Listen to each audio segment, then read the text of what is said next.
OldGuyTalks.com is all about being a better man. Join me on this kick-ass journey. Exclusive stuff for members only in the Old Guy Cave. Opt in now.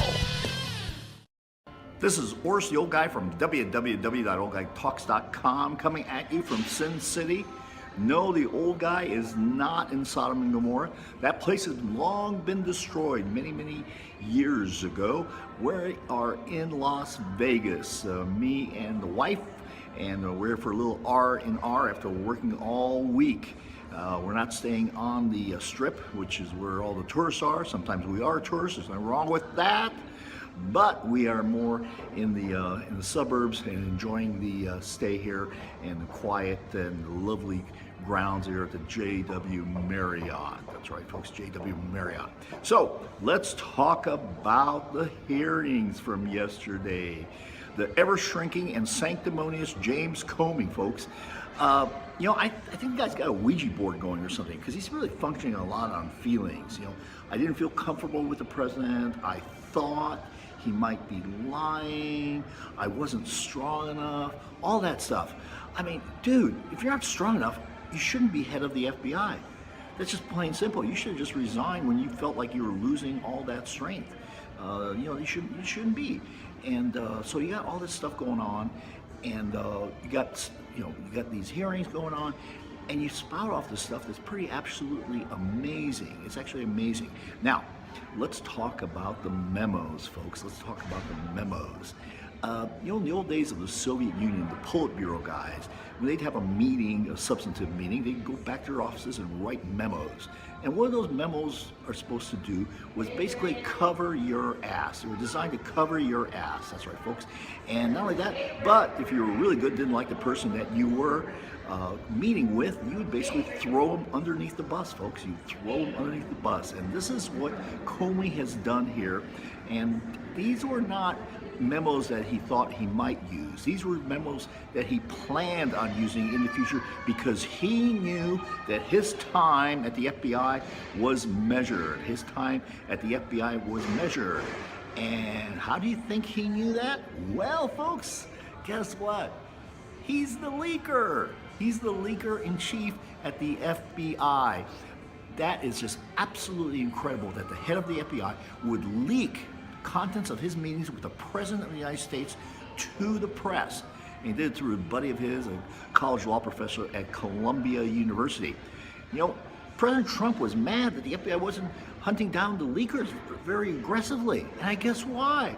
Because the head of the FBI was the main leaker. And folks, this just didn't start here. This has been going on for a long time. He's been leaking stuff to the press for a long time. And this is just totally unseemly that the head of the FBI would be the major leaker in charge of all this. Now, let's talk about this whole thing about the Russian thing and the Trump campaign. As we know now, there has been no contacts, no collusion between the Trump campaign and Russian intelligence. That's been stated flat out several times by various people, and we can put that to rest. Even Captain Obvious from MSNBC, Chris Matthews has acknowledged that that baby is gone. That's actually gone out of the Democratic Party talk and should be put to rest and doesn't exist anymore, folks. Doesn't exist anymore. So the big loser is New York Times, Washington Post, for the fact that they put out so many false stories.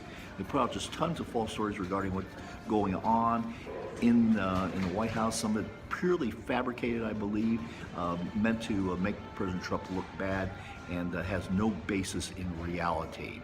Lastly, let's talk about this obstruction of justice thing. You know, that's so funny. If the fact that we didn't have a special counsel, also known as a special prosecutor, this would be just totally laughable. Because first of all, when he said, "I hope that things work out for Mike Flynn," that wasn't obstruction of justice. That was an expression of his hope.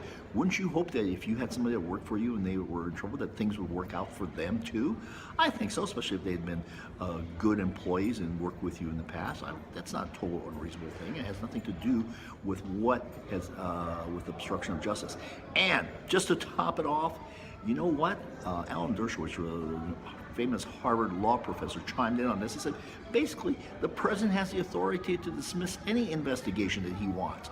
Other presidents have done it before him too, including Barack Obama, the Bushes, all sorts of people. This has happened all the time. This is in the prerogative and the power of the President of the United States of America, folks. There is no crime here. There's no reason for a special counsel prosecutor. This thing should get wrapped up and basically put to rest quickly. So, folks, this is Oris the Old Guy signing off. We're getting ready to go have some drinks with some friends here. So this is Oris the Old Guy from www.oldguytalks.com signing off. And remember, create a kick-ass day. Create a kick-ass day.